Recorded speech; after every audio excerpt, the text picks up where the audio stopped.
Ada dua hal yang dikembalikan lagi dalam kajian tersebut.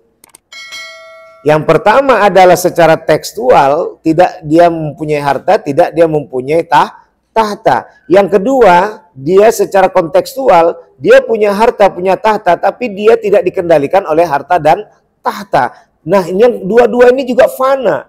Tapi yang sangat-sangat diarahkan kepada kaedah sesungguhnya adalah yang kedua. Punya harta dia, punya tahta dia, tapi dia mengakui bahwa itu bukan punya dia tuh. Maka dia duduklah dengan kajian doa surga yang disampaikan oleh Rasulullah, la haula wala quwata illa billahil alil azim. Maka ketika dia masuk posisi ini, dia telah fana dari sisi kemanusiaannya. Apa sisi kemanusiaan tadi? Lupa dan salah. Bahwa yang dimaksud di sini adalah bukan dalam ketika kita pahami semua kebutuhan manusiawi itu nggak dimiliki itu, Sid. Halo sahabat semuanya, salam giat. Berjumpa di channel al.andawi.andi. Jangan lupa klik tombol subscribe dan nyalakan loncengnya ya. Terima kasih. Assalamualaikum warahmatullahi wabarakatuh.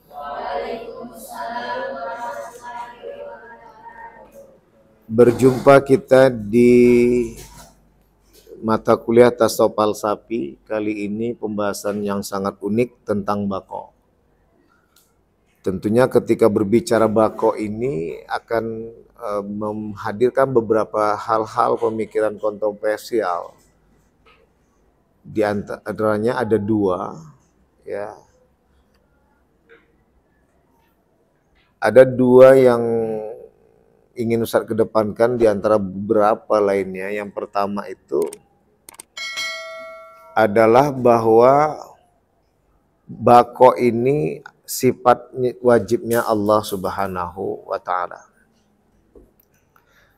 Yang kedua adalah tentu tersikapi dengan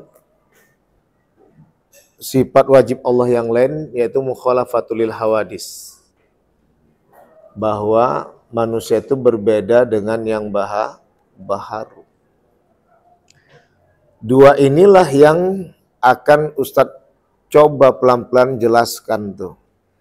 Dari dua ini juga akan mengantarkan kepada jawaban dari antara yang lainnya. Selain dua ini ada juga itu seperti dunia yang kita hadapi. Ya, maka adik-adik sekalian ini akan masuk kepada kaedah di mana harus pertama kali yang digeluti pemahaman tersebut yaitu memahami apa bako itu. Yang kedua, tujuan bako itu. Yang ketiga, hakikat dari bako itu. Dan itu sebenarnya sudah ada di dalam makalah Arifin dan kawan-kawan. Maka oleh karena itu, ketika berbicara tentang bako ini, maka akan Ustadz jelaskan di dalam memahami atau menerangkan tentang hal yang kedua tadi. Bahwa Allah itu berbeda dengan yang baharu.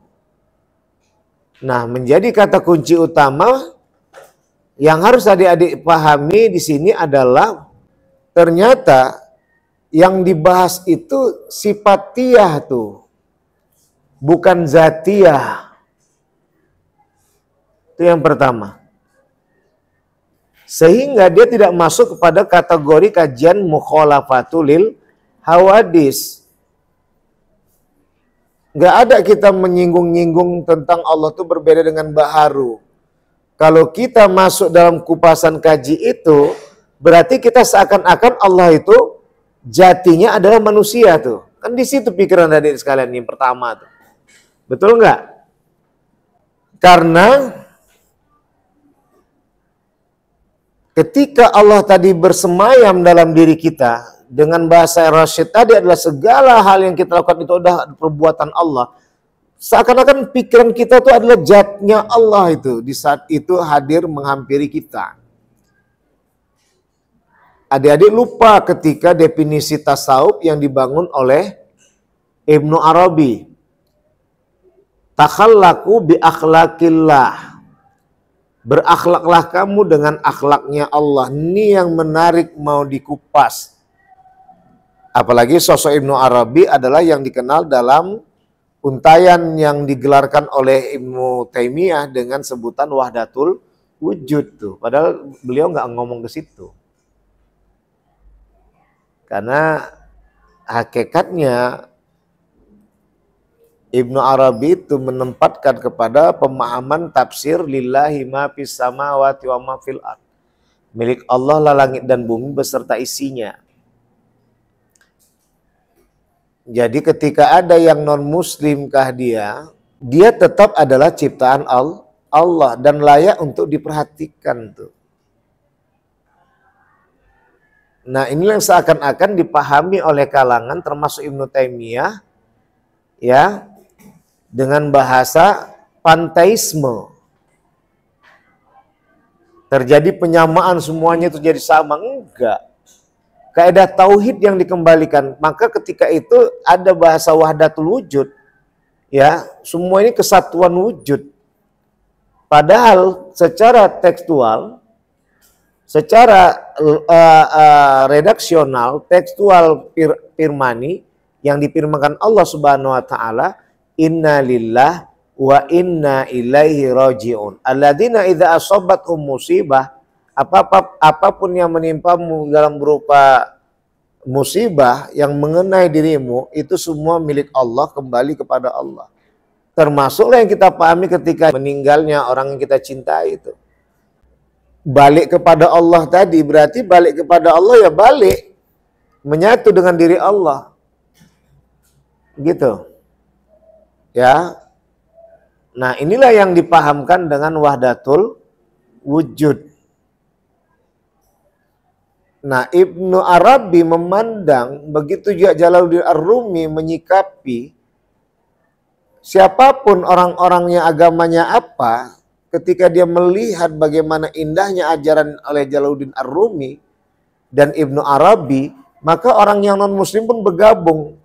Tapi sayangnya buku berikutnya nggak mengupaskan, tidak mendata, yang gabung tadi kurang lebih 100 orang misalnya, tidak didata bahwasanya 85 orang udah masuk Islam tuh.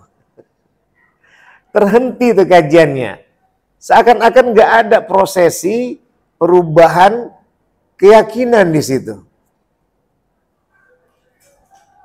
Nah, ini sebenarnya yang tidak dilanjutkan penjelasan itu. Makanya di saat akhir-akhir hayat Syekh Ibnu Taimiyah, beliau juga sebagai orang yang mengakui tasawuf itu.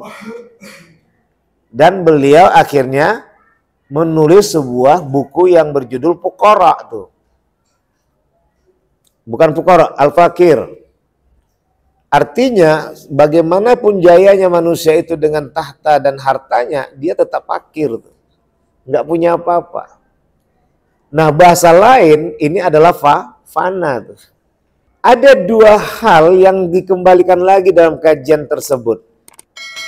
Yang pertama adalah secara tekstual, tidak dia mempunyai harta, tidak dia mempunyai tahta. Yang kedua, dia secara kontekstual, dia punya harta, punya tahta, tapi dia tidak dikendalikan oleh harta dan tahta. Nah, ini yang dua-dua ini juga fana. Tapi yang sangat-sangat diarahkan kepada kaedah sesungguhnya adalah yang kedua. Punya harta dia, punya tahta dia, tapi dia mengakui bahwa itu bukan punya dia tuh. Maka dia duduklah dengan kajian doa surga yang disampaikan oleh Rasulullah, la haula wala quwata illa billahil aliyil azim. Maka ketika dia masuk posisi ini, dia telah fana dari sisi kemanusiaannya. Apa sisi kemanusiaan tadi? Lupa dan salah.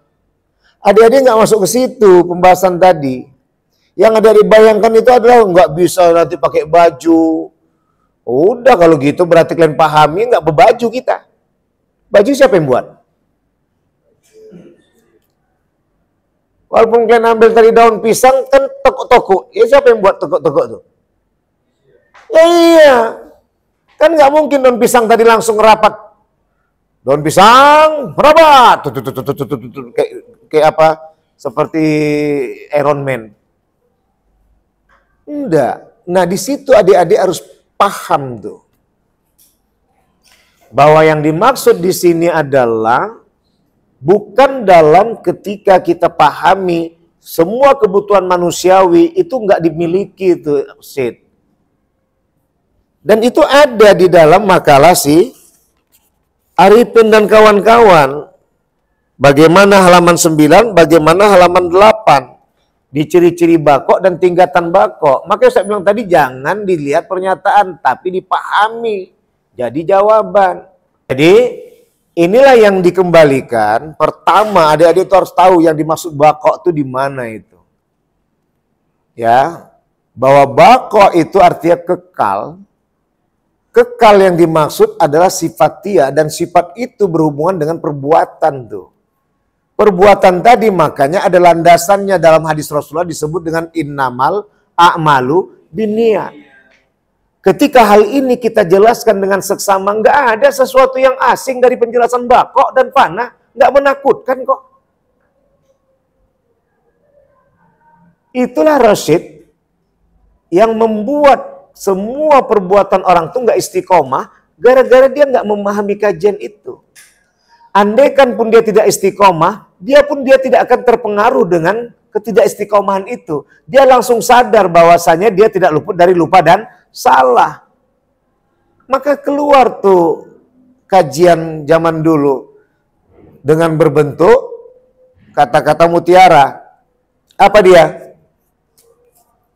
Kekalahan adalah kemenangan yang tertunda. Ketika Rasyid terpuruk misalnya, Ustadz terpuruk misalnya, ya, tapi karena Ustadz cepat menyikapinya, langsung Ustadz jadikan itu dengan istilah orang dulu, the best teacher is experience. Sekarang masa experience ini nih, pengalaman.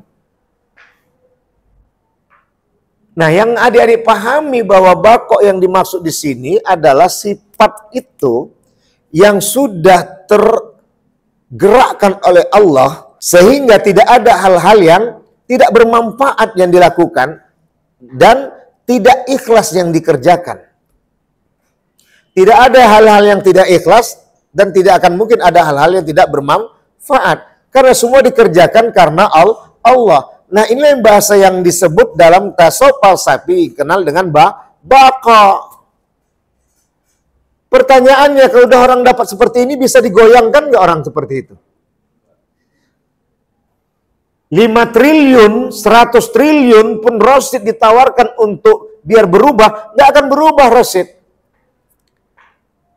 Karena dia udah bakok pikirnya langsung ke surga. Kenapa bakok pikiran ke surga tadi? Karena dia sudah memikirkan bahwa semua ini di dunia ini kan ujian dan tantangan. Kalau aku berhasil, sana lebih dari ini ku dapat.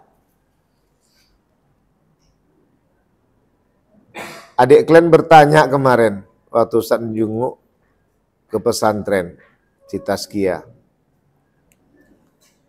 Buya, jadi besok di surga tuh nggak ada lah hal-hal duniawi ya Buya. Termasuk toilet yang Buya bilang tadi, iyalah nak. Mana ada lagi toilet di surga? Sebanyak apapun Kak Ngah tadi makan makanan banyak, sebanyak apapun Kak Ngah tadi minum minuman yang disuguhkan oleh Allah, nggak tahu kemana tadi. Memang nggak ada itu kajian yang keluar-keluar lagi. Karena kajian keluar-keluar itu adalah kajian di dunia. Yang mana baik jadi ke badan darah dan daging, yang mana buruk keluar dari kotoran. Itu pengkajiannya. Hal itulah yang menyikapi kepada sesuatu yang menjadi paham tuh. Bahwa setiap hal-hal yang positif dan negatif, itu positif untuk motivasi kita untuk patuh dan taat. Dan itu kerjaannya di dunia tuh. Kalau nggak ada peraturan seperti itu, bagaimana si Bari tadi bisa dapatkan nilai A? Nggak mau belajar lah dia. Datang aja, datang pun tak mau mungkin. Tak ada indahnya. Tak ada aku dapatkan apa-apa, buat apa kuliah? Tinggal bayarkan aja keluar ijazah. Betul tidak? Nah, ketika udah kita lewati siapa yang nggak belajar dapat nilai nggak bagus, siapa yang belajar dapat nilai yang bagus, maka itulah nanti yang akan menjadi pertanyaan dan permasalahan tuh. Selama di dunia, kalau sudah berada di surga, nggak ada lagi. Kalau sudah berada di surga itu yang pertama adalah yang paling ingin kita jumpa Allah. Sama seperti Ustadz merantau misalnya. Misalnya Ustadz merantau, tahunan Ustadz meninggalkan umi kalian sama adik-adik kalian misalnya. Yang pertama pasti yang Ustadz rindukan siapa? Umi kalian. Padahal di situ ada adik-adik kalian. Yang kedua ada kendaraan Ustadz. Yang ketiga ada rumah yang indah. Ada yang keempat kulkas misalnya atau spring bed atau sport sofa. Tapi itu nggak kita sebut. Yang kita sebut pertama siapa? Bojoku. Aku rindu karo bojoku.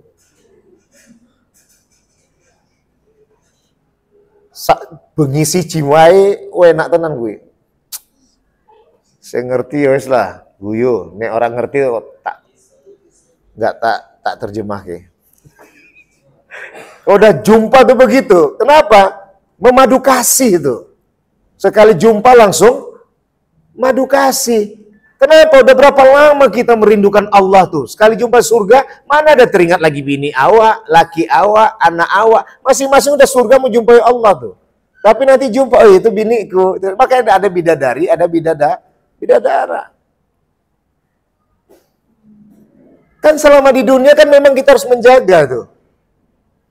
Ustadz adalah laki dari umi kalian. Maksudnya umi apa istri Ustadz gitu loh. Bukan ibu kalian. Ya. Banyak ya. Ya.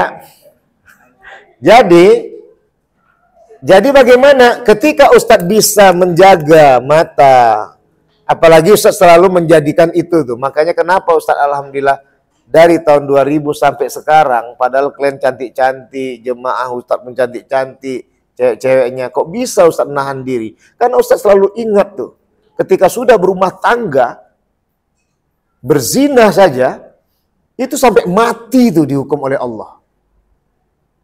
Yang lajang dilempar atau dicambuk selama 80 kali. Ya kalau badannya kuat, kalau nggak kuat badannya mati, berarti bukan ada niat tujuan Allah tadi membunuh dia.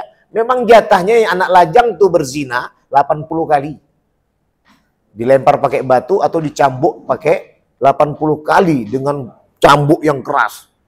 Sedangkan yang sudah berkeluarga, baik itu si istri maupun suami, itu dilempar pakai batu sampai mati itu.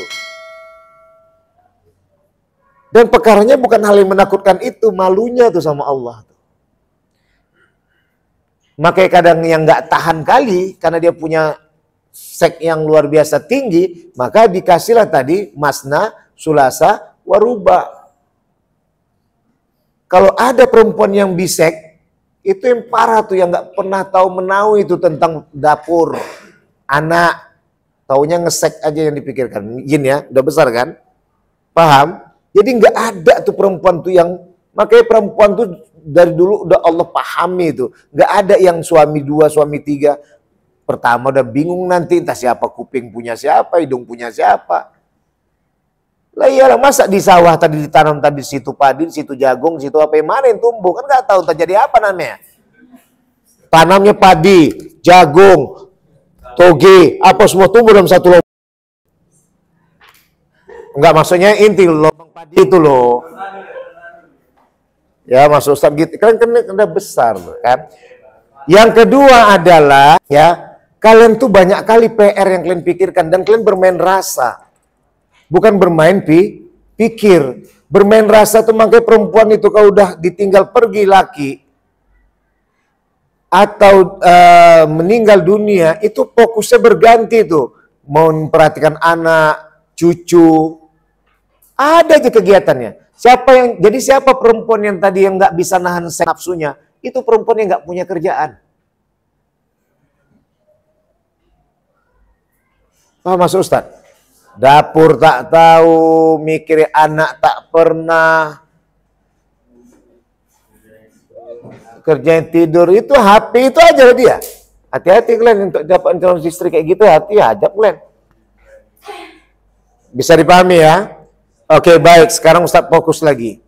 Nah, inilah yang ditempatkan bahwa dalam di makalah si Ripin dan kawan-kawan, ini kan dijelaskan nih ciri-ciri bakok, kekekalan sifat-sifat Tuhan. Yang kedua, hati selalu bersama Allah. Berbicara tentang sifat-sifat Tuhan, lahirlah tadi tingkatan bakok. Apa tadi? Berada dengan sifat-sifat terpuji. Makanya disebut kalau udah orang masuk dalam dunia bakok, itu orang yang berakhlak mulia dia tuh. Jadi bukan berarti harus orang tasawuf itu yang harus memegang itu. Memang itu udah kajian umum. Cuman kan orang tasawuf palsam ini kan main pikirannya. Ketika orang yang berakhlak terpuji, maka saat itu dia kritis tuh untuk mengkritisi yang salah tetap salah, yang benar tetap benar. Gitu dia. Makanya ketika Rasulullah SAW ditanya oleh sahabatnya, Rasulullah, aku punya satu hadiah, sedangkan aku punya tetangga dua. Jadi bagaimana ya Rasulullah? Bagikan hadiah yang satu-satu yang kau bawa itu kepada pintu rumah yang lebih dekat dengan pintu rumahmu. Meskipun pintu rumah tetangga tadi yang lebih dekat dengan pintu rumahmu itu orang Yahudi. Yahudi itu kan kasar kali udah. Yahudi itu orang yang nggak tahu lah kita. Udah berkawan sama dia pun tetap tak bagus sama Yahudi itu. Itulah dia Yahudi itu. Hati-hati kalian bukan sama Yahudi. Ya, nggak pernah ada bagusnya. Otak dia itu adalah dunia. Maka disebut Bani Israel itu. Maka didatangkanlah cuma 10 perintah Tuhan kepada Nabi Musa. Gitu ya. Jadi itu yang Ustaz kembalikan ya, bahwa ya disitulah yang ditempatkan tentang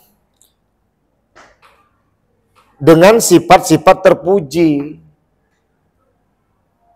Jadi adik-adik jangan langsung katakan, oh jadi berarti nggak bisa megang HP lagi. Udah gitu nggak bisa lagi megang naik kereta NMAX atau mobil Fortune dan bla bla bla bla bla. Enggak.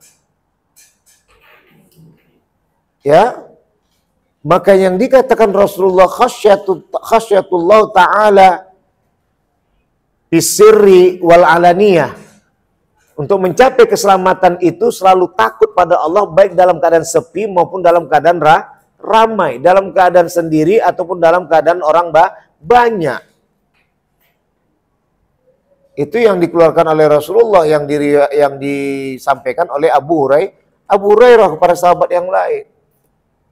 Nah inilah bakok nih. Orang filsafat kan gitu dia. Dipikirkannya itu. Oh berarti bakok ini yang dimaksud Allah nih. Iya kalau udah begitu ya udah. Duduklah kupasan kajian Bismillahirrahmanirrahim. Maka masuk yang kedua tadi apa? Bakok dalam kehadiran Tuhan. Gak pernah tadi satu perbuatan pun yang tak hadir Allah itu. Hadir maksudnya tadi apa? Semua itu dilakukan sesuai dengan keinginan Allah. Itu yang disebut dengan bahasa hadis Bismillah. Atau dengan bahasa teksnya innamal a'malu binniyat. Kita selama ini cuma lidahnya aja Bismillah. Nah nanti baru masuk pada pertanyaan si Rosyid. Ya, bagaimana cara memasuki bakok itu dengan memupuskan keraguan. Tidak bisa dinafikan, kita tidak luput dari lupa dan salah tuh. Itu nggak bisa dinafikan, Sid. Maka penempatan kajiannya ini tentunya harus kita tidak bisa hilangkan dari pikiran kita. Cuman tadi Ustaz katakan, nggak langsung berleha lama-lama dia dalam keraguan. Namanya manusia tidak luput dari lupa dan salah. Dan kalangan sufistik selalu seperti itu terus itu. Makanya kadang ada yang mau masuk kepada tumpuan itu, makanya adalah kajian yang disebut puasa Nabi Daud. Dan puasa Nabi Daud itu bukan cuman kapan nak mau suka aja. Udah kurus dia berhenti dia. Lupa puasa nak kurus dia, bukan puasa Nabi Daud. Jadi kayak mana Ustadz? Ya udah batal. Tapi udah 10 tahun Ustadz batal. Cuma dia dapat manfaat, badannya sehat. Pahala selama 10 tahun dia bawa dari puasa Nabi Daud itu nggak ada. Karena niat pertama kan puasa Nabi Daud.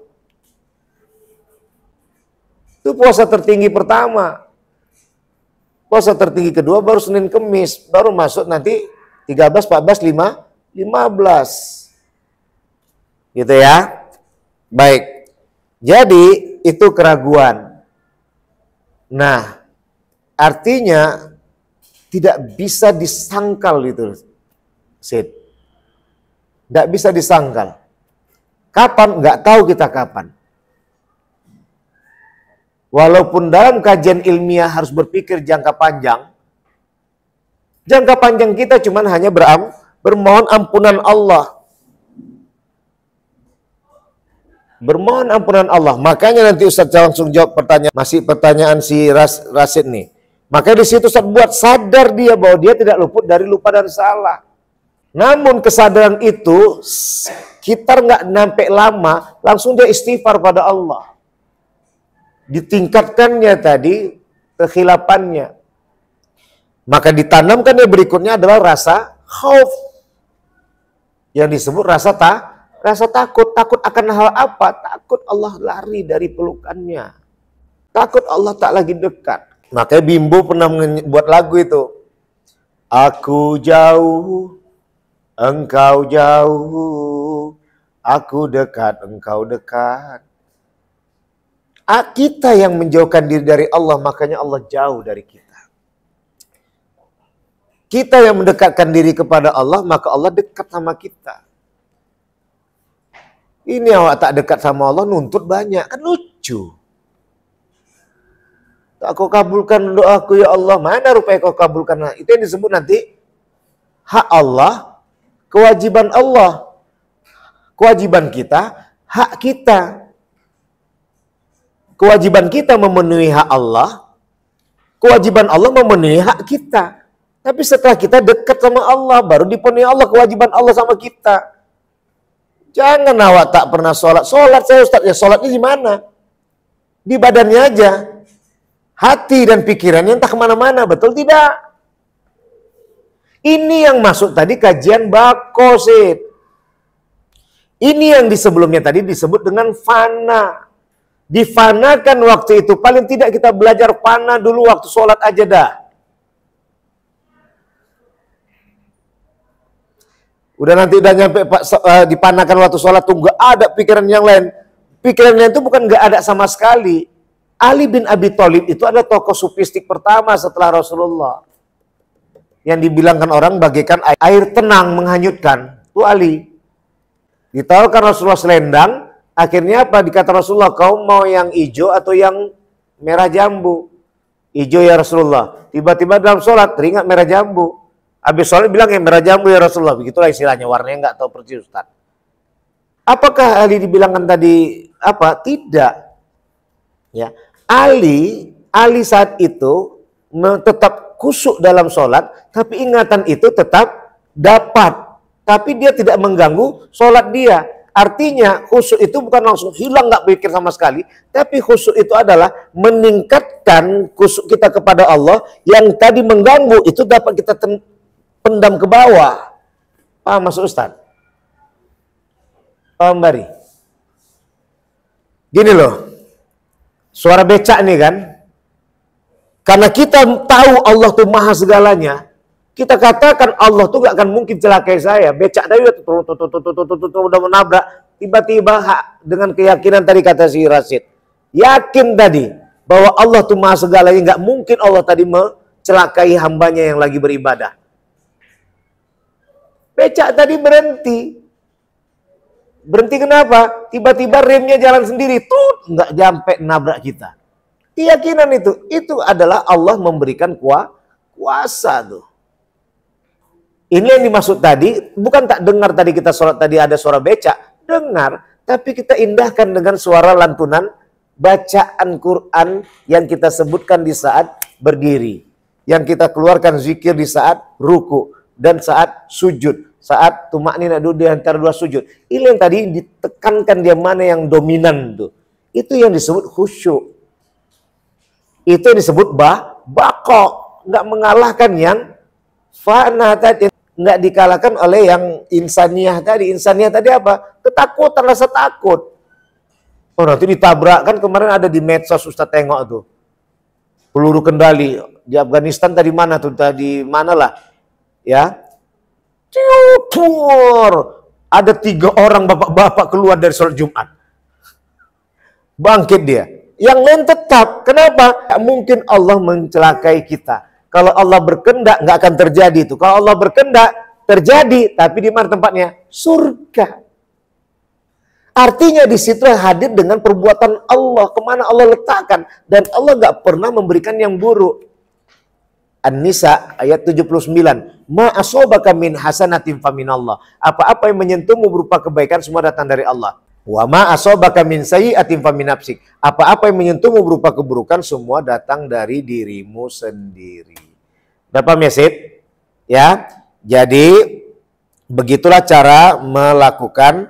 Maka datanglah tadi kau udah ketakutan, harap, roja.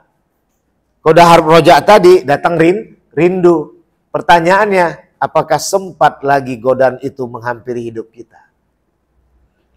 Maka dialihkannya tadi dengan dia kuliah, belajar semua karena Allah. Takut Allah benci, berharap Allah cinta, rindu kita berjumpa. Gitu ya. Jadi Ustaz katakan bahwasanya bagaimana, apakah harus panat untuk bako? Ya harus, nggak bisa dipanakan. Kenapa? Yang bahaya itu lupa dan salah itu loh. Yang kedua, lemah itu loh. Akhirnya ketika kita sadar bahwa kita tidak lupa dan salah, maka kita akan bisa selalu bergantung pada Allah untuk tidak lupa dan untuk tidak salah. Selalu ingat. Kalau udah begitu bagaimana? Sifatullah bi ilmih, sifatullah bi sam'ih, sifatullah bi kalamih, sifatullah bi awisainul akhar. 20 sifat Allah itu semua kita terapkan dalam diri. Ya kan? Ketika mukhalafatul hawadis itu masuk mumasalatul hawadisi. Baik. Nah, apakah tidak menghilangkan apakah tidak menghilangkan dunia? Hal dunia bisa ke bako? Ya, nggak bisa. Ini bukan maksudnya menghilangkan, Dafa, mengendalikan. Bisa dipahami ya? Oke, nanti baru senjata di situ ada zuhud. Intinya dari pertanyaan semua ini menjelaskan tentang bahwa bako itu adalah konsentrasi penuh dalam mengerjakan segala perintah Allah hanya karena Allah. Kok bisa, kata si Bahri, asingkan, hilangkan, fanakan ego kita. Sadarkan kita makhluk yang tidak lupa dan salah. Sadarkan bahwa kita makhluk yang lemah. Maka kita hanya bergantung pada Allah. Maka fanalah kita dari sifat insaniah. Maka bakolah dengan sifat ilahiyah. Maka muncullah puncak bakok sesungguhnya. Ittihad. Nyatulah. Bingung. Takut preman tuh udah kita bilang. Ya abang pukul aja. Kalau Allah berkehendak silakan, aku paling pengen ngelak kan Allah nanti gerakkan. Melawan pun kita tadi adalah karena gerakan Allah. Bukan kita pukul diam-diam aja gini, enggak. Datang kontak tuh. Geser kanan, sap. Geser kiri, sap. Kadang bingung kita, kapan kita latihannya. Bisa gitu ya. Sampai pernah kita tonton kungfu pun tadi nggak pernah kita pelajari, tiba-tiba karena hanya nonton langsung bisa dipraktekkan. Kenapa? Af'alullah datang dengan biilmihi, dengan ilmunya. Gitu, baik. Ustaz rasa itu saja yang Ustaz sampaikan. Bagaimana seorang sufi masuk dalam ittihad? Itu tadi sudah masukkan ya. Ya, jadi dia tidak pernah sama sekali pun merasa kehilangan ketika itu hilang dari dirinya. Karena dia akan takut kehilangan Allah bila itu akan terjadi pada dirinya. Maka artinya tetap dia berlalu dengan harta, berlalu dengan tahta, tapi semua dihadapi dengan karena Allah yang maha kuasa. Baik, cukup sekian. Usaha saya itu saja, mudah-mudahan bermanfaat. Subhanakallahumma bihamdika asyhadu an la ilaha illa anta asyhadu an la ilaha illa anta astaghfiruka wa atubu ilaik. Wallahu muwaffiq ila aqwamit thoriq. Fastabiqul khair. Wassalamualaikum warahmatullahi wabarakatuh. Waalaikumsalam warahmatullahi wabarakatuh.